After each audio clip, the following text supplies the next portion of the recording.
Hi, I'm Bry Cox, BryCoxWORKSHOPS.com. I am doing an Ask Me Anything for PPA, for the Loop, for photographers, because I'll be speaking at ImagingUSA coming up here in Nashville, doing a whole awesome program, super program. Man, I've got a ton of content on sales and pricing to really help photographers make more money. So I'm doing this Ask Me Anything, and let's go to the next question. It is from Wayne in Glasgow, Kentucky. Glasgow. I lived in Kentucky for a little bit, Hopkinsville, and what was the other city? I can't remember off my head. Paducah. Glasgow is, I think, is on the other, kind of more in the middle, if I remember right. And he says, hi, do you prefer continuous light or speed lights for portraits? Okay, good question. So there's two answers to that. What do I prefer? I prefer flash. I prefer studio flashes. So I've got Pro Photo flashes here in my studio. Right now for video, I'm using continuous. So I have both. But specifically, your question is portraits. Do I prefer light, continuous light or speed lights for portraits? So if I'm on location, I'll take little speed lights. Why? Because they're wieldable. They're small. I got a little stand. I can fit into little rooms, set up umbrellas, whatever. Right? I can walk around, hold it with my stick. You've probably seen my lighting courses where I'm holding my own light sometimes. Why? Because it's so little, it's wieldable, and I can move quickly and fast. And as that face moves, and I'm looking for those dimensions, I can move my light and shoot as fast as I can think. But I don't like speed lights in the studio. I want actual studio flashes, like the Pro Photo, Ellen Chrome, those kind of, I like the nicer brands because one, you're gonna have them for 15, 20 years, hopefully.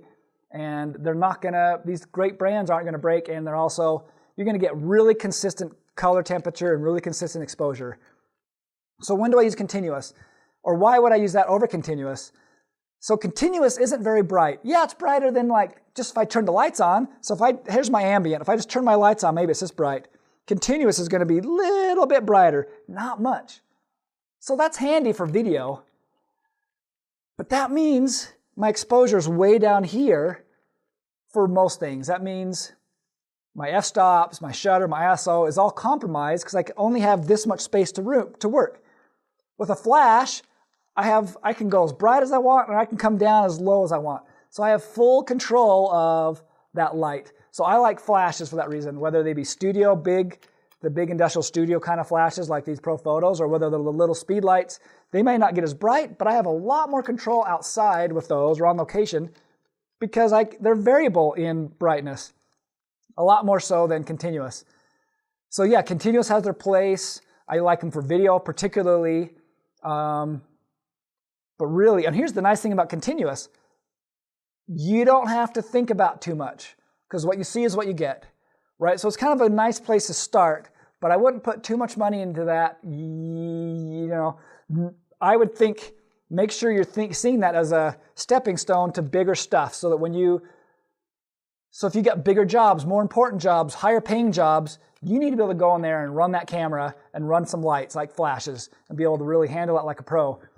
So that means knowing flash. So your three, I've got a whole video on this that's free on my website. It's called the 3F. So you got your f-stop, shutter speed, ISO. When you're running continuous, it's like natural light. They're all connected. If I adjust f-stop, I have to adjust shutter, ISO. Those things stay connected all the time. If I adjust one, I have to adjust another. But when I run flashes, those separate, right? And so I have foreground, f-stop, and what's my other F? Foreground? Flash.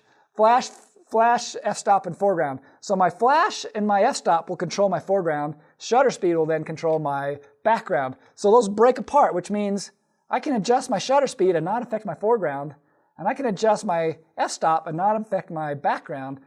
So that starts blowing people's mind a little bit, especially when you're doing flash on location, right? If that's confusing at all, I got a longer video that's free on my website. But ideally, flash will give you far more control. I can light an airplane, I can light a child, I can light something huge, something small, and I can do it with just a couple small lights on location or even a couple big lights in here. I can pretty much do anything I ever want. And at almost any f-stop I want, any ISO, and any shutter speed, I can kind of really just mix with that. So I prefer flashes over continuous, but I do use continuous quite a bit for video. that's my answer. If you have more questions, of course, I do a weekly Q&A on my website, BryCoxWORKSHOPS, BryCoxWORKSHOPS.com. I got a lot of content there, as well as a lot of free content for you guys, because I know if you're on the loop, you're a member of PPA. So at PPA.com, you can click on PPA EDU, and I've got a whole bunch of videos there to check out. So check that out, and then come to Imaging USA, even more prepared, and then come see my program on sales. All right, you guys. Until next time, America.